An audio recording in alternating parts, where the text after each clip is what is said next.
है देवगति और नरगति में जीव स्वयं से माता के पेट में पैर फैलाता है।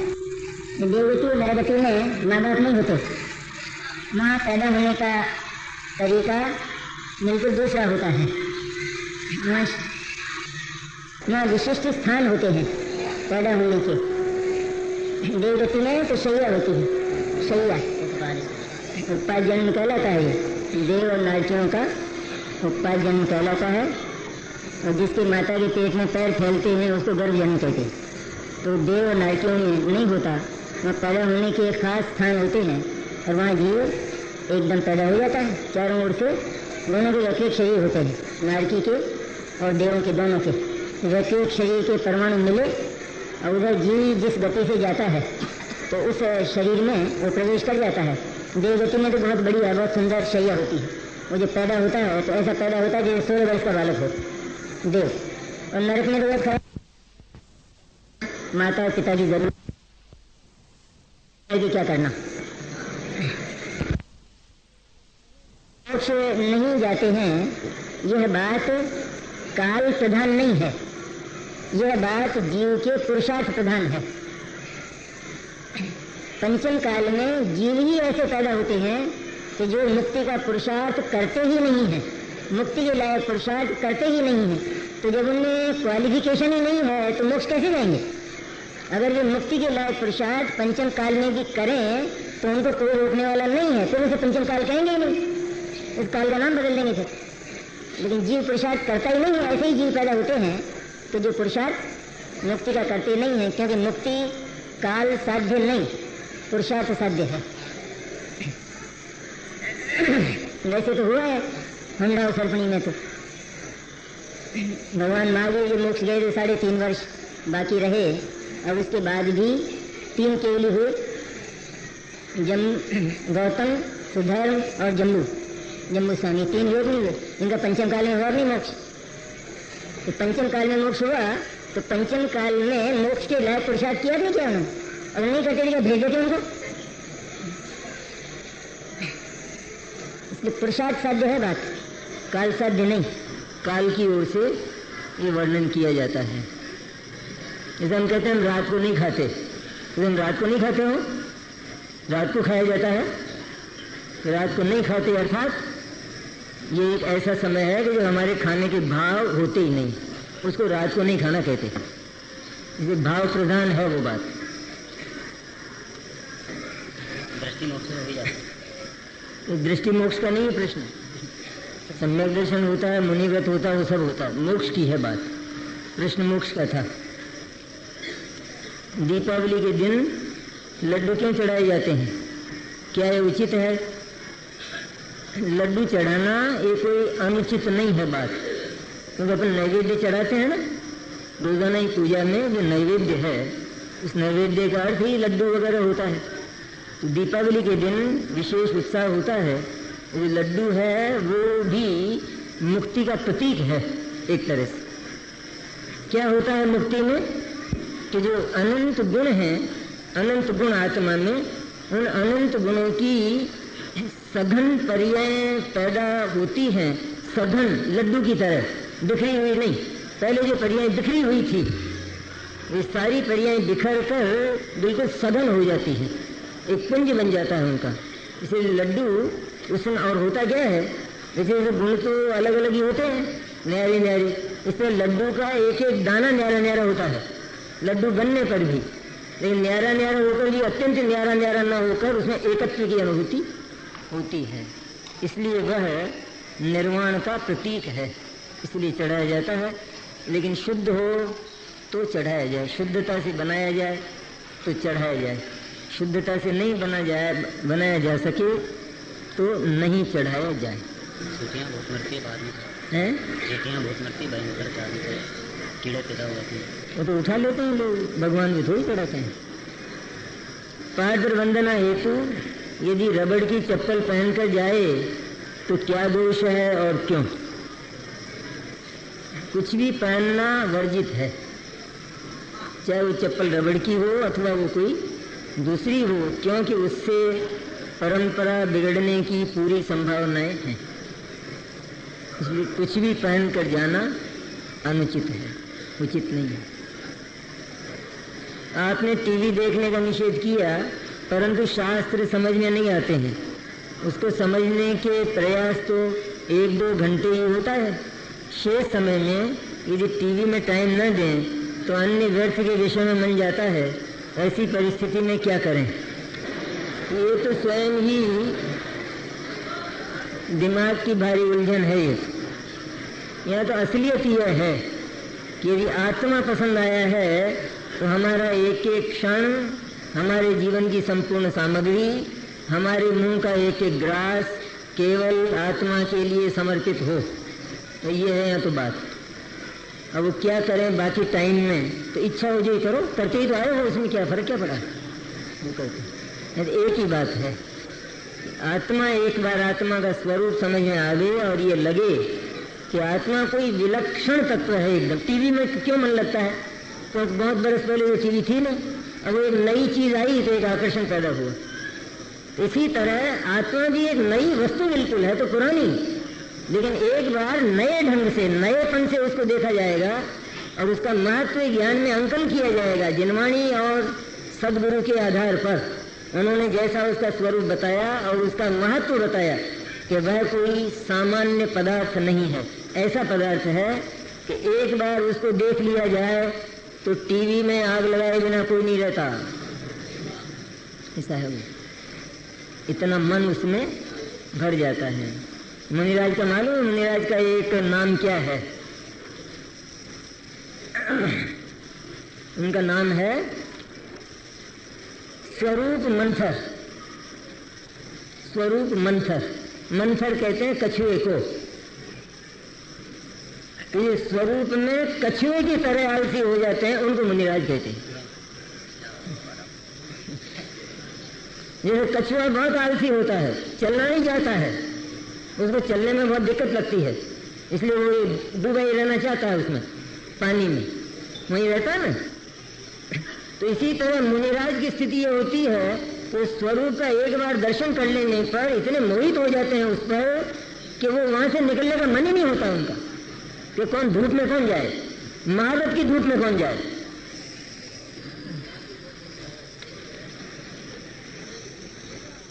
आज अनजाने में मेरे पांव के नीचे बहुत सारी चींटियां आ गई, तो इसके प्रायश्चित के लिए मैं क्या करूं कि आप भविष्य में देख कर चलें। ये सबसे बड़ा प्रायश्चित है, और जो भी प्रायश्चित लेना चाहे ले ले, जो भी मन करे, जितनी ताकत हो, जितनी शक्ति हो। और सबसे बड़ा तो यह है प्रायश्चित कि जो पाप हुआ है सचमुच हमारी गलती से, तो हम उसको सुधार लें, सही कर लें, देख कर।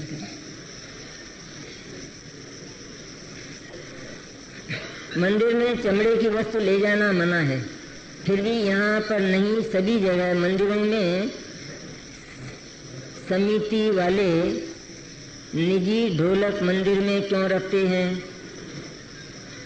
कि वे रखते हैं तो बहुत बड़ी गलती करते हैं। मंदिर में चाहे वो भक्ति का ही प्रकरण हो, कुछ भी हो प्रकरण, लेकिन चमड़े की वस्तु ले जाना अत्यंत अत्यंत अत्यंत निषिद्ध है। इसलिए भक्ति में भी ढोलक का प्रयोग या जिसमें चमड़े की संभावना हो ऐसी वस्तु का प्रयोग नहीं करना चाहिए।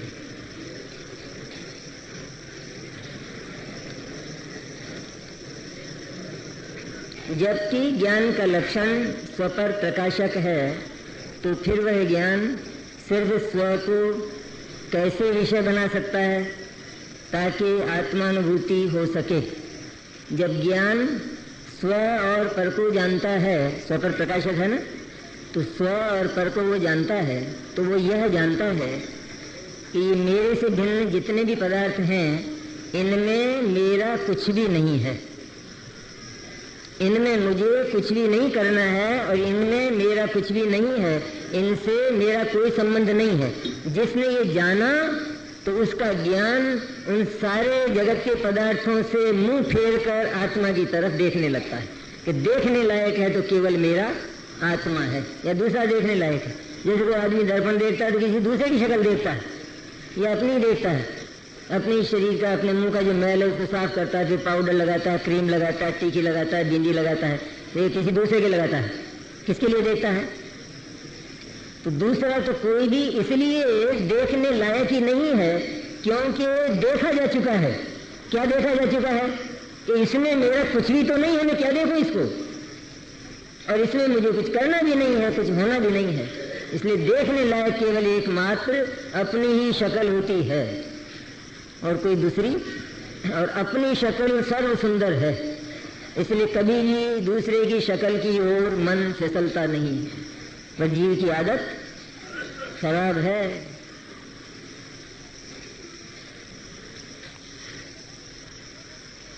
देव के समक्ष गुरु की स्तुति करना, गुरु के समक्ष शास्त्र स्तुति करना योग्य है या नहीं, ये तो एक ही पद है सच में देखा जाए तो, देव शास्त्र गुरु।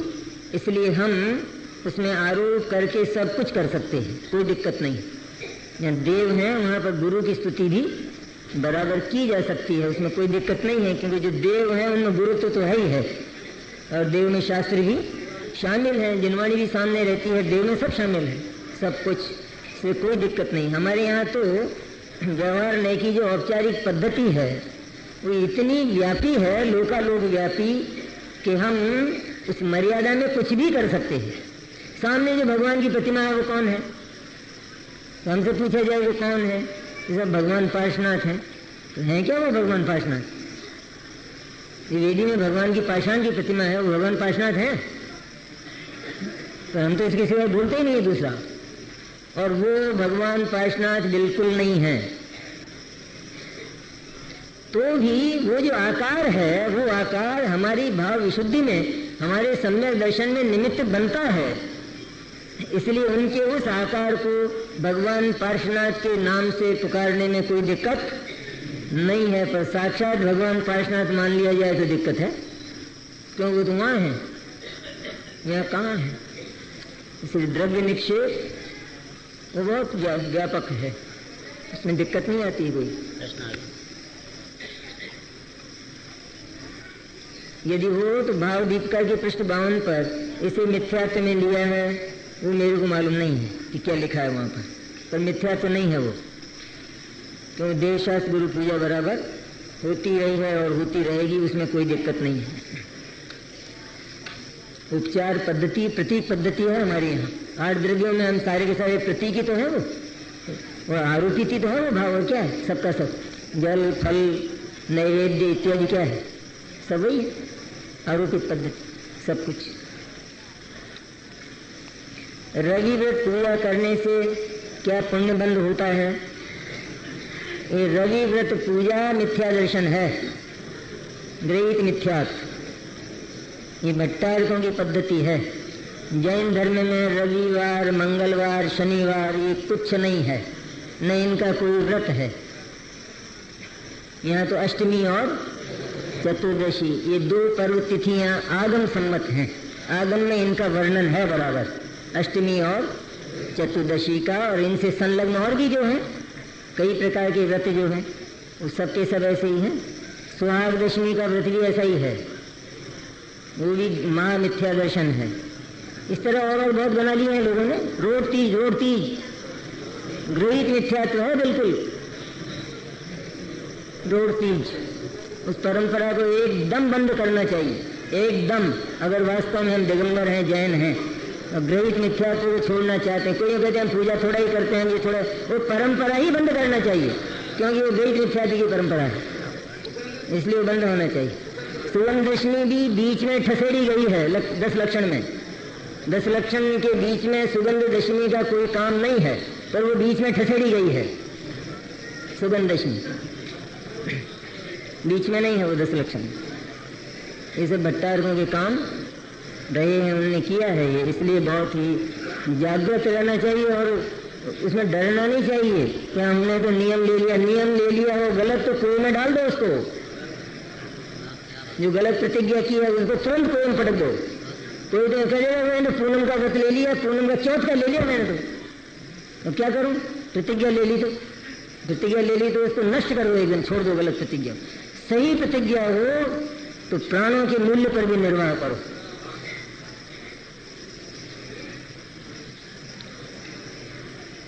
तो छोड़ेंगे कि नहीं ये तो बताओ। सारे रविवत और मंगलवत और ये फास्ट है मेरे तो आज 9 बार चाय पीता है, मैं तो फास्ट है ही, आधुनिक 20वीं शताब्दी का फास्ट। उपवास एकाशन आदि के भी रूप बदल गए। उपवास में बिल्कुल साफ है कि 4 प्रकार के आहार का बिल्कुल त्याग। ये तो बाहर की बात, अंदर की बात तो बहुत अलग है। तो 4 प्रकार के आहार का त्याग, जिसमें एक जल की बूंद भी नहीं ली जाती, उसका नाम उपवास कह रहा है। कुल्ला उल्ला नहीं किया जाता, झूठ है वो बिल्कुल, कि मुंह साफ करने के लिए उपवास में कुल्ला करना चाहिए, बिल्कुल झूठ, गलत है। उपवास भंग हो गया पूरा का पूरा, और प्रतिज्ञा करके पूरा पाप बंधा है।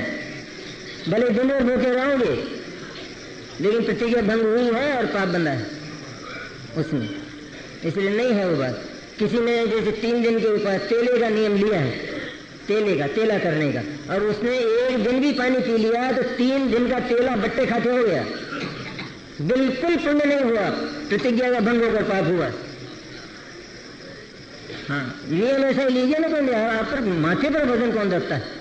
एकाशन, कोई मेरे एकाशन है, एकाशन तो उसको कहते हैं कि जहाँ एक ही जगह बैठकर आहार और पानी लिया जाए, और वो भी ज्यादा नहीं खाया जाए दूसरे दिन तक के लिए, वहां तक का इंतजाम करके। उपवास भी वही है कि जिसमें दूसरे दिन का इंतजाम ना हो, सप्तमी के दिन अष्टमी का इंतजाम ना हो, उसका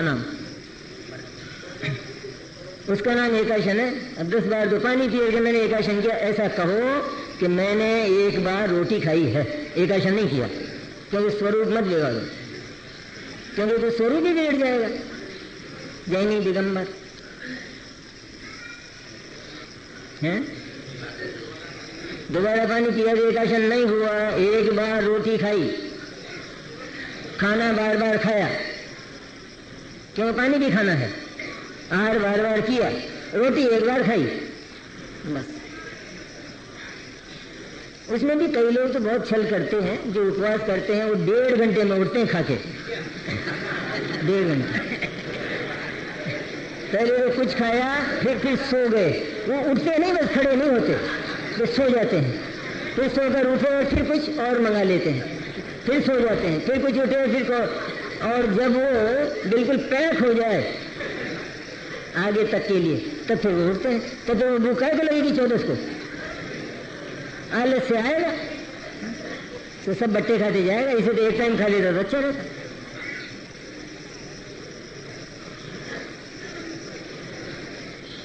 आपने प्रवचन में कहा कि भगवान कुछ भी देते नहीं है, जबकि पूजा में आता है कि तुम सा दानी क्या कोई, मेरे ऊपर आगे बात क्या है बात कि ये तो परम सत्य है जैन दर्शन में कि एक पदार्थ का दूसरे पदार्थ में कुछ भी कार्य नहीं होता, कर्ता धर्ता इत्यादि, ये बात बिल्कुल गलत है। इसलिए भगवान का भी कुछ देना लेना ये बात बिल्कुल असत्य है। लेकिन अब दूसरी बात कि चूंकि लोक में निमित्त नैमित्तिक संबंध की पद्धतियां हैं और उनमें हम कर्ता कर्म की भाषा का ही उपयोग करते हैं, होता है निमित्त नैमित्तिक भाव, लेकिन कर्ता कर्म की भाषा का उपयोग किया जाता है, क्योंकि पहली बात तो ये कि ये जगत अज्ञानी है और यह कर्ता कर्म की भाषा में ही समझता है। भले हम मानते ना हो तो भी बोलना हमको कर्ता कर्म की भाषा में आता है और आना चाहिए, कोई दिक्कत उसमें नहीं है। और स्तुति का जो प्रकार है वो भी यही होता है। हम ये कहें कि भगवान आप देते लेते तो नहीं हो, आप तो निमित्त मात्र हो, तो भगवान ये कहते हैं कि तू मेरे को समझाने आया है, उपदेश देने आया है, या तू भक्ति करने आया है, क्या करने आया है? आप तो निमित्त मात्र, तो मेरे को समझाने आया ना तू, कि मुझे मालूम नहीं था कि मैं निमित्त मात्र हूँ या करता हूँ। इसलिए ऐसी बहकी बातें भगवान के सामने नहीं करना। लोगों को तो ये भी नहीं मालूम कि भगवान के सामने बोलना क्या चाहिए। जो एकांत में चिंतन की चीज होती है उसको तो भगवान के सामने शुरू कर देते हैं। हूँ स्वतंत्र निश्चल निष्काम ज्ञाता दृष्टा आत्मराम, और दर्शन कर रहा है। अरे भगवान के सामने तो भक्ति बोलना चाहिए, भक्ति का रूप हो जिससे भक्ति उछले। और भगवान सामने हैं, उनके स्वरूप को जानता ही है, इसलिए भक्ति जब उछलती है तो ऐसी भूमि बनती है कि वहाँ सम्यक दर्शन की पूरी संभावना हो जाती है। ऐसा होना चाहिए जिस समय जो योग्य हो। वहाँ ज़्यादा अध्यात्म की बातें करे, ज़्यादा तत्व की बातें करे, भक्ति का तो प्रकरण हो, और ज़्यादा बातें करे इस तरह की, अच्छा नहीं है वो। इसलिए कर्ता कर्म की बात यदि वहाँ आती है तो है तो वो निमित्त की बात, लेकिन कर्ता कर्म की भाषा के बिना भक्ति हो ही नहीं सकती, हो ही नहीं सकती।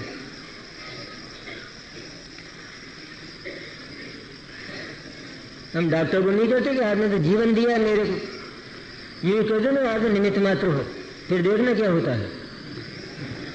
डॉक्टर को निमित्त मात्र हो तो मेरा होना तो सही हुआ है, वो जिंदा रहना तो जिया, आप तो निमित्त मात्र हो खाली। अरे तो यही कहते ना आपने जीवन दिया मेरे, तेरा संदर्शन थोड़ी बिगड़ रहा है इसमें कहने में। वीतरागी धर्म के पालन के पश्चात भी जैनियों में रूपांतरण क्यों नहीं हो पाता? वीतरागी धर्म का ही पता हो तो झंझटें झगड़े का क्या रूपांतरण होगा? हो तो रहा रूपांतरण, जिनवाणियाँ फट रही हैं, मूर्तियाँ वो भी निकाली जा रही हैं, ये सब हो तो रहा है।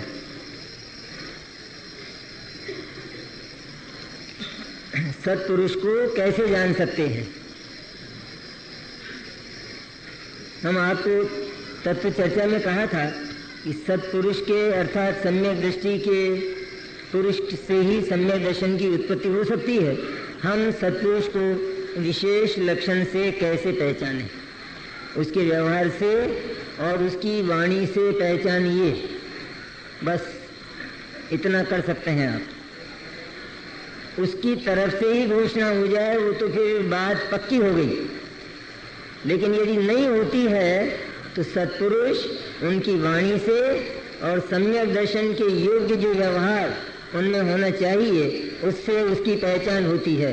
फिर भले ही वो मिथ्या दृष्टि भी हो तो भी उससे तत्व की प्रारंभिक बातें तो समझी जा सकती हैं, और जिसको तत्व के समझने की योग्यता हुई और जिसको तत्व समझ में आया है, उसका स्वरूप समझ में आया है और उसकी पात्रता इतनी आगे बढ़ गई है तो उसको सच्चे सत्पुरुष का सम्यक दृष्टि का योग मिले बिना नहीं रहेगा, हो ही नहीं सकेगा कि उसको न मिले वो योग, और उसको योग मिलते ही सम्यक दर्शन हो जाएगा। ये दो बातें हैं। इसलिए ऐसा नहीं है कि हम तो पहले सम्यक दृष्टि की तलाश करेंगे इसके बाद सब कुछ करेंगे, ये बहुत गलत है बात। लेकिन उसके पहले भी बहुत काम करना होता है, सम्यक दर्शन के पहले भी, और वो काम हम सम्यक दृष्टि के बिना भी कर सकते हैं और करना चाहिए। इसलिए आज ये चलिए ना बात, मिथ्या दृष्टि का उपदेश नहीं सुनना चाहिए। तो उसको उपदेश क्यों मानते हैं अपन? हम तो मिथ्या दृष्टि का उपदेश न सुने और सम्यक दृष्टि का योग मिल नहीं रहा है तो वो क्या करेगा? क्या करेगा? ये परस्पर बैठकर चर्चा भी नहीं करेगा। इसको जितनी भी सभा है इसको अपने को उपदेश समझना ही नहीं चाहिए, चर्चा समझना चाहिए। चर्चा करते हैं बैठकर। अब चर्चा में इतना तो होता ही है, एक प्रश्न करता है दूसरा उत्तर देता है, जिसको जो आता है। किसी को एक प्रश्न आता है तो वो उत्तर देता है, दूसरा प्रश्न करता है तो तीसरा उत्तर दे देता है। इस तरह की बात है, इसलिए उसको चर्चा समझना चाहिए, पर इतनी तैयारी हमारी हो। जैसे एक कृषक है ना, वो समझे वो तो पानी बरसे जब भी मैं हल चलाऊं, जब भी सफाई करूं, पहले क्या फायदा है, तो तू तैयार तो रख, उसके पहले जितना काम होना है। बस पानी बरसते ही तो बीज तेरा पैदा हो जाएगा। इसलिए इतनी तैयारी तो पहले हो सकती है, अवश्य अवश्य करना चाहिए।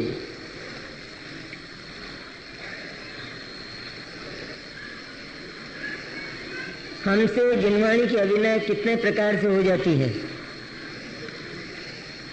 जिनवाणी की अभिनय कितने प्रकार से? कई प्रकार से होती है। जिनवाणी की सबसे बड़ी अभिनय तो यह है कि हम उसकी आज्ञा नहीं मानते, एक तो यह है। अब दूसरी जो व्यवहार अभिनय है वो यह है कि जिनवाणी को कहीं पर भी रख देते हैं, उपन्यास की तरह, अखबार की तरह, पढ़ते पढ़ते सो जाते हैं। कोई तो सोने के लिए ही पढ़ते हैं कि नींद नहीं आती है ना, तो पढ़ते पढ़ते नींद आ जाएगी, तब समय सार एक तरफ पड़ा रहेगा, ये एक तरफ पड़े रहेंगे। और उससे इसकी चेष्टा का और इसके जीवन के संपूर्ण व्यवहार का अंकन होता है। एक भी चेष्टा हो ना जीव की, ऐसी एक भी, बहुत चेष्टाओं की जरूरत नहीं है, पर एक भी चेष्टा जीव की इस तरह की हो कि उसने जिनवाणी या जिनवाणी जैसा कोई भी, जैसे वीतराग विज्ञान या आत्मधर्म या कोई भी उसको कलम पर रख दिया तो समझ लो कि वो अविवेकी है, वो जी उसको सम्यक दर्शन नहीं होगा, क्योंकि वो इतनी तमीज नहीं है कि जिनवाणी कहाँ रखी है, इतनी अकल नहीं है। ऐसे बेअकल आदमी को सम्यक दर्शन देकर कोई क्या करे, वो तो उसको भी भूलना नहीं करेगा। तो हमारी जो चेष्टाएं हैं वो इतनी स्वच्छंद और इतनी प्रमादी हैं। साड़ी को संभाल के रखे और चप्पल को, जूतों को संभाल के रखे, हर चीज को संभाल के रखे। और जिनवाणी हाथ में उसको जहाँ के जहाँ अभी यही हाथ में यहाँ दर्द आ गई, यहाँ सारा। तो उससे उसके जीवन की जो चेष्टा है अथवा कैसा है ये व्यक्ति, कितना स्वच्छंद और कितना प्रमादी है, उसका अंकन होता है। और ऐसे प्रमादी और स्वच्छंद जीव को ये ऐसी उत्कृष्ट उपलब्धियां सम्यक दर्शन जैसी नहीं होती हैं। तत्व के रस में, उस समय तत्व के रस में होता होगा वो, जिस समय पढ़ रहा है उस समय बेहोश है, बेहोश, तत्व के रस में नहीं। जिनवाणी की स्तुति के बाद 9 बार नमोकार मंत्र पढ़ना क्यों अनिवार्य है? ये अलग अलग जगह की पद्धति है, किसी जगह नहीं पढ़ा जाता है और उसकी कोई अनिवार्यता भी नहीं है।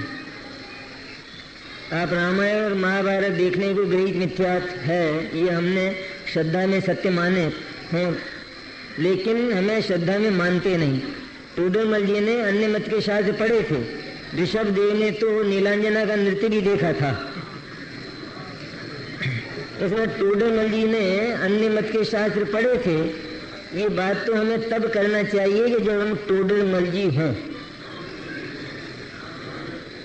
हमारे लिए वो बात करने लायक नहीं है, क्योंकि हमारी जो बुद्धि है वो इतनी स्खलित है, इतनी कमजोर है कि उसको कोई भी ठग लेता है, कोई भी उसको गुमराह कर देता है। श्रद्धा इतनी ढीली है कि वो किसी के भी द्वारा ठगी जा सकती है।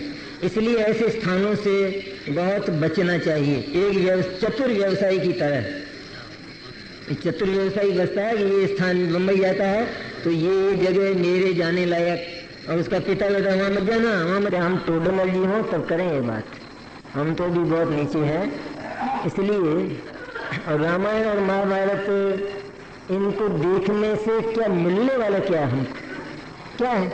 क्योंकि वहाँ स्वरूप ही नहीं मिलता है ना असली। कौन से मिलता है? वहाँ तो सम्यक दर्शन मिलता है। हमारे यहाँ जो रामायण है वहाँ तो सम्यक दर्शन की बात है। महाभारत हमारे यहाँ जो हरिवंश पुराण है उसमें भी है, लेकिन वहाँ है इस तरह की कोई बात। इसलिए गृहीत मिथ्यात्व का पक्का पोषण होता है। और दूसरा, इतना समय हमारे पास नहीं होना चाहिए कि जिससे इतनी बेहुदा बातें भी हम देख सकें, जिनसे चरित्र की हानि हो, जिससे सम्यक दर्शन के योग्य विशुद्धि पैदा ही ना हो सके। वो पहले ही जीव मरा हुआ है बुरी तरह से, मैथुन संज्ञा से, भय संज्ञा से। वहाँ तो अनेक प्रकार की ये तरकीबें सीखता है, उसमें टीवी में विविध प्रकार की जासूसी बातें सीखता है सारा का सारा। इसलिए वो तो देखने लायक चीज है नहीं बिल्कुल। धर्म के नाम पर भी हो तो भी नहीं। उसके बजाय आप पढ़िए ना, वो पद्म पुराण क्यों नहीं पढ़ते हो, हरिवंश पुराण क्यों नहीं पढ़ते हो? लेकिन शौक चल रहा है ना, इसलिए तरह तरह की ये उसमें से गलियां निकाली जाती हैं। आपने कहा दीपावली के दिन दिया न जलावे, ये तो ठीक। प्रातः पूजन होती है, बस शाम को क्या पढ़ना चाहिए और क्या करना चाहिए? क्या पढ़ना चाहिए कि अगर सचमुच आपकी परिणति उछल रही है तो हमको भगवान महावीर का और महावीर का जो ध्येय है शुद्धात्मा, उसका चिंतन करना चाहिए, स्वाध्याय करना चाहिए। रात को भी पूजा करने का टाइम होता है, सारा रात को 11 बजे मुहूर्त निकले, 12 बजे मुहूर्त निकले, बइयों का रजिस्टरों का पूजा हो रही है, बोल रहा है, वो तरीका अच्छा नहीं है। अकाल मृत्यु को स्पष्ट करें वो आ गई थी बात कि आयु के क्षय के 2 प्रकार होते हैं। इसमें एक को शोकक्रम कहते हैं और एक को निरुपक्रम कहते हैं। शोकक्रम माने अकाल, निरुपक्रम माने समय पर, जिस तरह से जिस क्रम से होती है।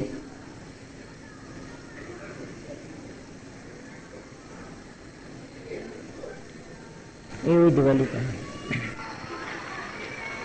सम्य शिखर पर वंदना 20 टोंक की करें या 24 टोंक की? 24 है वहां तो 24 की करो, इसमें कहाँ दिक्कत है? इसमें क्या दिक्कत? भगवान महावीर पावापुरी से मोक्ष गए, और तो हमारे मंदिर में विराजमान है तो प्रणाम नहीं करेंगे हम? तो कहीं से भी मोक्ष गए हैं, लेकिन सारी उनकी वंदना के स्थल यहाँ पर बनाए गए हैं, तो वंदना जरूर करना चाहिए। इसमें क्या दिक्कत है? वो तो वंदना के स्थल है। चरण चिन्ह अगर बदल दिए गए हैं तो नमस्कार करने लायक नहीं है और द्रव्य चढ़ाने लायक नहीं है। जैसे दिगंबरों में होते हैं ना चरण भगवान के, मुनिराजों के, वैसे उनमें नहीं होते हैं। वो तो अदला बदली है ही सही। वो तो मैंने समानता तो हो ही नहीं सकती है, क्योंकि समानता हो जाए एक ही हो जाए। इसलिए कुछ न कुछ विरूपता और असमानता अपने मत को स्थापित करने के लिए जरूर की जाती है। तो हमारे यहाँ जो विधान है, बस हमें तो अक्षरशः उस पर चलना चाहिए।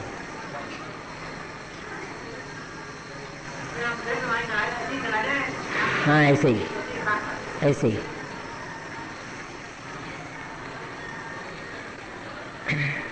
द्रव्यलिंगी मुनि की भूल बुद्धिपूर्वक होती है या अबुद्धिपूर्वक?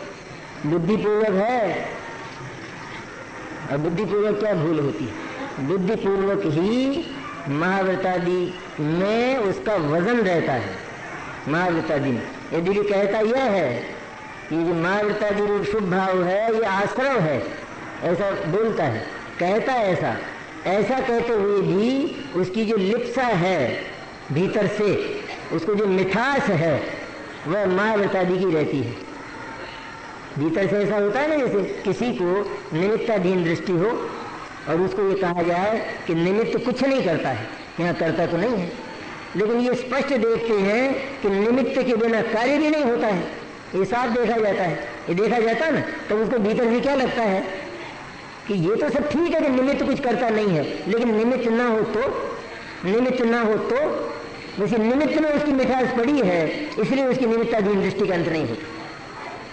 तो ये द्रव्यलिंगी है, उसको भी ये बोलेगा। ये अगर वो ये बोलेगी ये महाव्रतादि संवर है, तब तो वो द्रव्यलिंगी है ही नहीं, तब तो उसके 3 मूल गुण खत्म हो जाते हैं। अगर ऐसा बोले तो भाषा समिति जाती है, सत्य महाव्रत जाता है और वचन गुट्टी जाती है। ये 3 समाप्त होते हैं इनको संवर बोलने में। इसलिए बोलेगा 7 तत्वों को यथार्थ बोलता है। तो मिठास नहीं होती है, नहीं होती मिठास। एक बालक है ना जैसे, तो वो बालक उसको खांसी जुकाम इत्यादि होता है और उसको आइसक्रीम का बहुत शौक है, तो जो बेचने वाला आता है तो तुरंत ले आता है। तो पिता ने देख लिया कि लाएगा, अब लाएगा, तो वो नहीं लाऊंगा। वो पिता गया और ये खिसका, क्यों? मिठास बड़ी है। इनकार तो किया है उसने, लेकिन भीतर से मिठास गई नहीं है। इसलिए द्रव्यलिंगी को महाव्रतादि की भीतर से मिठास है। वो जानता है पर ये ना हो तो इसलिए साधन तो है। इसलिए उनको भिन्न साधन न मानकर वह अभिन्न साधन मानता है। ऐसी भूल पड़ी है। और जो मोक्ष का मार्ग नहीं है, वास्तव में विपरीत है जो मोक्ष मार्ग है, उसको मोक्ष का मार्ग मानता है। मायाचारी वायाचारी नहीं होती द्रव्यलिंगी में, बिल्कुल नहीं होती है मायाचारी। वो तो सब कुछ जितना भगवान सर्वदिन ने मुनि के योग्य व्यवहार का प्रतिपादन किया है, ठीक उसका निरतिचार पालन करता है। अतिचार कभी लग जाए बिना जाने अज्ञात भाव से तो लग जाए, पर निरतिचार पालन करता है, उसका नाम द्रव्यलिंगी है। यथार्थ 7 तत्व का क्षयोक्षम में यथार्थ ज्ञान होता है।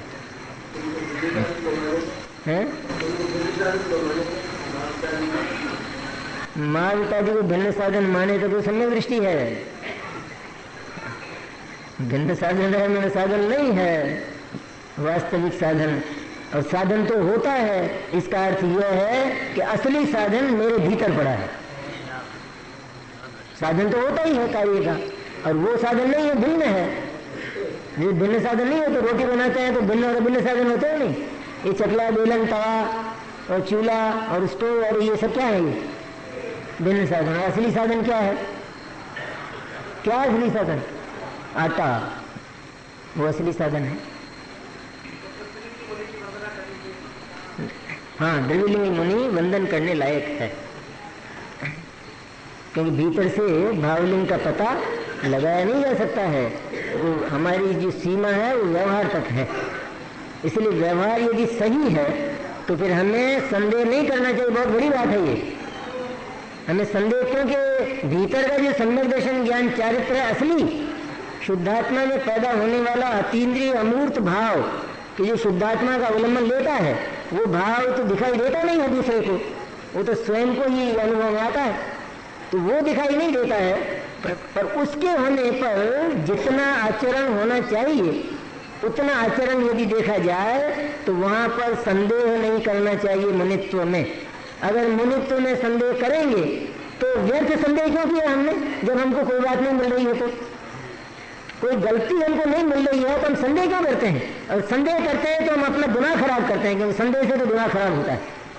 और यदि इस तरह संदेह करेंगे तो कुंद को भी मुनि नहीं मान सकते हैं, क्यों? कुंद आगे सामने, अब उनका भावलिंग तो दिखाई दे नहीं रहा है और द्रव्यलिंग पर हमको विश्वास है नहीं, इसलिए मुनि नाम का तत्व ही खत्म हो जाएगा। है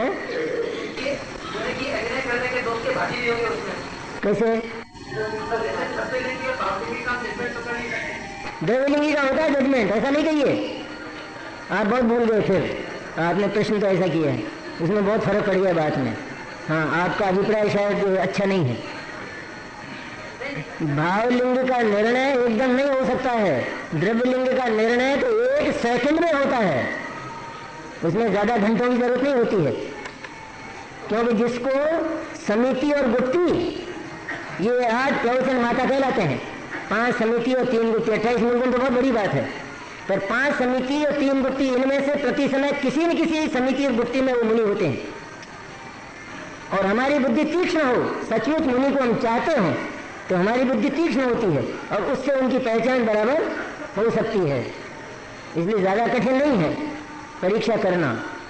पर अभी तो हम 28 मूलगुण के नाम जानते नहीं, समिति, महावत, गुप्ती के जानते नहीं, नवदा भक्ति क्या होती है, अनुदिष्ट आहार क्या होता है, उसके आहार के 46 दोष क्या होते हैं, जानते हैं क्या? हम नहीं जानते। इसलिए आप ऐसा समझते हो ये जो कोई मुनियों के संबंध में कहते हैं तो निंदा नहीं है। हाँ, जैसे एक आदमी झूठ बोलता है, उसके लिए कहा वो तो झूठ बोलता है तो निंदा है तो ठीक है। हाँ, करना चाहिए। द्रव्यलिंगी का जजमेंट हो जाए तो करना चाहिए, लेकिन द्रव्यलिंगी का के जजमेंट का पैमाना हमारे पास पूरा होना चाहिए, हमारा नाक खराब ना हो, जनवाणी में पूरा देख कर निर्णय करें। 5 महाव्रत ना स्वरूप में जरा कथन नहीं, वो अभी नहीं है टाइम। 5 महाव्रत किसको कहता है? अरे उसमें क्या है, 5 महाव्रत आदि सब ये आ जाएंगे। प्रदीदीकरण छठाला आपने प्रवचन में बताया कि वस्तु में मिलावट और परिवर्तन से अशुद्धता होती है। मिलावट की बात तो समझ में आती है, किंतु परिवर्तन से किस प्रकार अशुद्धता आ सकती है? जिसमें कुछ बदलता हो, चीज बदलती हो प्रति समय, तभी तो उसमें अशुद्धता की संभावना है ना। और जो बिल्कुल एक रूप जो की त्यों है, हिलती भी नहीं है, तो उसमें अशुद्धता कहाँ से होगी? वो तो सदा से ही अनादि अनंत जो की त्यों है ना, तो उसमें अशुद्धता कहाँ से होगी? और दूसरी मिलावट नहीं होती है, इसलिए अशुद्धता नहीं होती। पर्याय में क्या है कि पर्याय में मिलावट तो नहीं होती है, मिलावट की कल्पना होती है, लेकिन परिवर्तन होता है, इसलिए वहां पर अशुद्धता की संभावना होती है। आवश्यक नहीं कि अशुद्धता हो हर पर्याय में, क्योंकि 4 द्रव्य तो शुद्ध है और केवल जीव और पुद्गल में होती है अशुद्धता। इसलिए परिवर्तन में अशुद्धता की, पर्याय में अशुद्धता की संभावना होती है, अशुद्धता होना आवश्यक नहीं है। लेकिन यदि अशुद्धता होगी तो केवल परिवर्तन में ही होगी, पर्याय में होगी। द्रव्य में अशुद्धता की कोई गुंजाइश बिल्कुल नहीं।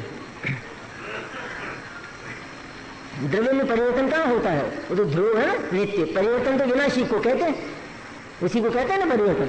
और जो द्रव्य है वो तो नित्य है, हमेशा अक्षय है वो तो उसमें परिवर्तन कैसे होगा? इसलिए अशुद्धता नहीं हो सकती उसमें। पुण्य हो तो धन दौलत की प्राप्ति होती है। तो पुरुषार्थ करने से क्या लाभ है कि धन दौलत की प्राप्ति सचमुच पूर्व पुण्य स्टॉक में हो और फिर उसका उदय हो तभी होती है। इसलिए धन दौलत के लिए पुरुषार्थ करना अत्यंत निरर्थक है, अत्यंत निरर्थक है। उससे एक नया पैसा भी नहीं आता। हो गया समाधान? ये आगे और बोलूं?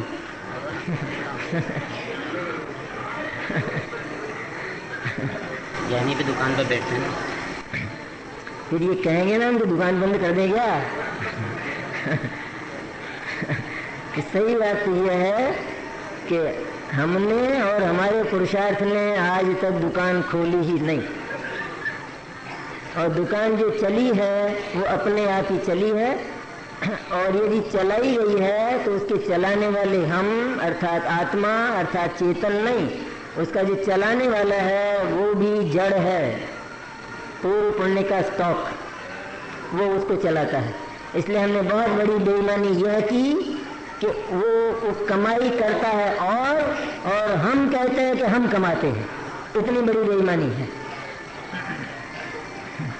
जब उसमें हमारा जरा सा भी हिस्सा नहीं है। तब हम कहते हैं क्या करें, दुकान बंद कर दें क्या?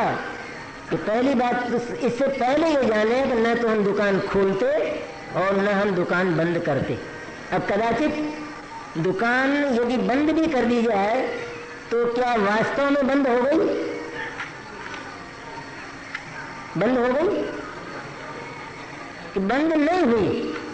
क्योंकि जो आत्मा है उसका दुकान खोलना, तो हम उस दुकान के किवाड़ खुलने को नहीं कहते हैं, क्योंकि ये काम तो वो कर नहीं सकता है। लेकिन वो जो विकल्प करता है उसका नाम दुकान खोलना है। तो घर पर पड़े पड़ेगी, उसके विकल्प बंद नहीं होंगे, इसलिए दुकान खुल रही है, बंद नहीं हुई। अगर वो बंद कर दे तो भी, तो फिर क्या करें? इससे डरने की आवश्यकता नहीं है, क्योंकि यह विकल्प तो जब तक राग है और हमारी कक्षा उस तरह की है तब तक चलेगा। लेकिन सबसे पहले ये मानना बहुत आवश्यक है कि मेरे पुरुषार्थ से एक नया पैसा भी आता नहीं है और जाता नहीं है।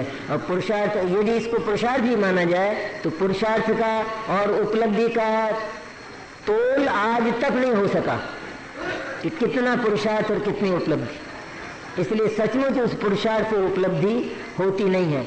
और कहीं पुरुषार्थ और उपलब्धि का समकाल हो, किसी ने परिश्रम किया और वहां उसको पैसा मिल गया तो भी पुरुषार्थ से नहीं मिला, उसका जो संचालक था, उसका जो डायरेक्टर था, वो पुण्य, वो उसकी आज्ञा से हुआ, तेरी आज्ञा से बिल्कुल नहीं हुआ। संचालक दूसरा है। मुझे कहीं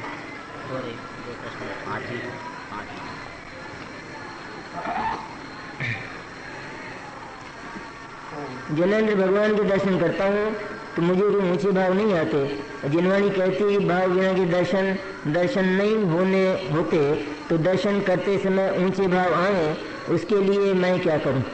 जिनेन्द्र भगवान के पवित्र और महिमामय स्वरूप का विचार करे, यह माने कि ये जो देव मिले हैं ये मेरे जीवन की सबसे बड़ी उपलब्धि है, क्योंकि ये मेरे सर्व कष्टों का अंत करने वाले हैं।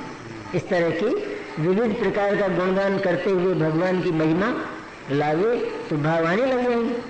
और जो विषय हैं उनमें भी तो ऊंचे ऊंचे भाव आते हैं, नहीं आते? विषय में तो जो विषय का रूप आज तक चला आया हो उसमें और नए नए जोड़ता है। कि जैसे वो शादी हुई ना, तो उस शादी की भी वो कौन सी बर्थडे मनाता, क्या करता है? शादी मैरिज है, मैरिज एनिवर्सरी। अरे पहले ही मरा हुआ था, ये क्या किया तूने? तो पहले ही मरा हुआ था, उस विषय को क्यों याद करता है? क्या करता है? इस तरह विषय सेवन के तरीके भी बदलते जा रहे हैं, और ऐसे कि फिर उसमें से निकल ही ना सके, ऐसे तरीके बदलते जा रहे हैं। और पश्चिम धस गया बिल्कुल पूरब में सारा का सारा। इसलिए और एल्बम बनाते हैं, हज़ारों रुपया खर्च करे, एल्बम बनावे और फिर सबको दिखावे, फिर स्वयं भी देखे। वो मेहमान आए तो सबसे पहले एल्बम दिखावे, उसको उलझावे बेचारे को, तो उन विषयों को याद करे मैंने सारे। कैसा है जमाना, शर्म नहीं आती लोगों को अपने अपना शादी का दिन मनाते हैं, थोड़ी तो शर्म आना चाहिए।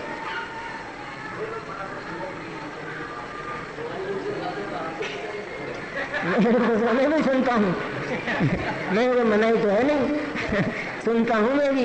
नए नए एक बर्थडे होती है लड़के की, उसमें चल गया वो एक नया रोटी केक, ये कहाँ से आ गया? ये जैनी है कि हम बफे करते हैं, खड़े खड़े खाते हैं, जूते पहने खाते हैं। वो तो दिगंबर है ही जो बफे में खाता है और खड़ा खड़ा खाता है जूते पहने। मत जाओ, इसमें क्या है, क्या फर्क पड़ने वाला है? 6 डाला में व्यवहार समझ का लक्षण बताया है। तत्वार सिद्धांत को तत्वार सूत्र जी ने श्री राम जी भाई की टीका में निश्चय सम्मत का लक्षण बताया है। उसमें निश्चय सम्मत का लक्षण इसलिए बताया क्योंकि वहाँ पर तत्वम शब्द है। ये तत्व 7 होते हैं ना, तो 7 तत्वों में भूतात्म जो शुद्धात्म तत्व है उसकी वहाँ पर बात है, इसलिए वो निश्चय सम्मत का लक्षण बन जाता है। और 7 तत्वों का विचार हो और उसमें ये माने कि एकमात्र जीव तत्व ही उपादेय है, अन्य सब ही हैं, इस प्रकार का विचार, उसका नाम व्यवहार सम्मत है। ऐसी है बात। तत्वम शब्द है नहीं, जीवा जीवाश्रय बंध समन्वय मोक्षास तत्वानी होना चाहिए। क्यों किरण, तुम्हारा शब्द क्या है? तत्वम। तत्वम अर्थात इन 7 में एकमात्र शुद्ध जीव तत्व उपादेय है और वो निश्चय सम्मत का लक्षण है। जो होना है सो निश्चित है। कृपया उदाहरण से ही बताइए। जीवन की हर घटना और एक एक कदम इसका उदाहरण है कि जो होना है वो निश्चित है। आपने कुछ करके बताया वो तो बताओ आज तक।